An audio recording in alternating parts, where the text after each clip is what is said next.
खंडहर का रहस्य, एक भयानक सच। दिल्ली के बाहरी इलाके में एक पुराना खंडहर है जिसे लोग मृत पुस्तकालय कहते हैं। यह खंडहर कभी एक प्रसिद्ध पुस्तकालय हुआ करता था जहां विद्वान आते थे, ज्ञान अर्जित करते थे।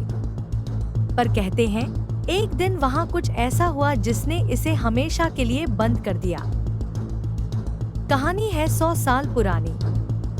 पुस्तकालय का रखवाला माधव अपनी जान से ज्यादा उन पांडुलिपियों को चाहता था। लेकिन एक रात जब वहां आग लगी तो सब कुछ खाक हो गया। आग के बीच माधव ने अपनी सबसे प्रिय पांडुलिपि बचाने की कोशिश की और वहीं जलकर मर गया।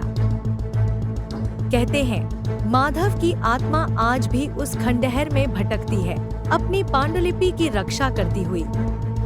वहां जो भी उसकी किताबों को छूने की कोशिश करता है वह कभी लौटकर नहीं आता।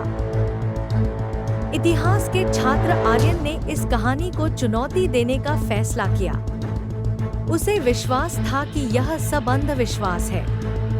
वह खंडहर में गया, अपने गुरु द्वारा बताई गई दुर्लभ पांडुलिपि को खोजने।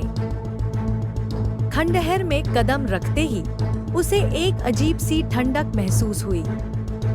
हर कोने में सन्नाटा था, लेकिन उस सन्नाटे में भी ऐसा लगा जैसे कोई उसे देख रहा हो। कुछ देर की खोज के बाद उसे जमीन पर धूल में ढकी एक मोटी किताब मिली। जैसे ही उसने उसे उठाया, अचानक हवा की एक तेज लहर चली और खंडहर के दरवाजे अपने आप बंद हो गए। उस किताब के पहले पन्ने पर लिखा था, जो इसे पढ़ेगा उसे अपने सवालों का जवाब मिलेगा, पर लौट नहीं पाएगा। आर्यन ने पन्ने पलटने शुरू किए और तभी उसे महसूस हुआ कि उसके आसपास कुछ चल रहा है। परछाइयां दीवारों पर नाचने लगी और उसके कानों में किसी के धीमे धीमे बोलने की आवाजें गूंजने लगी।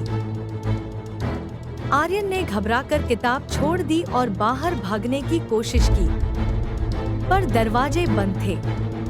एक जोरदार चीख सुनाई दी और फिर सब खामोश हो गया। अगले दिन खंडहर के बाहर उसकी नोटबुक मिली, जिसमें आखिरी पंक्ति लिखी थी, यहाँ समय थम चुका है। आज भी जो कोई उस खंडहर के अंदर गया वो लौटा नहीं। कहते हैं वह किताब अभी भी वहाँ है। पर सवाल यह है, क्या आप उस खंडहर में जाने की हिम्मत करेंगे?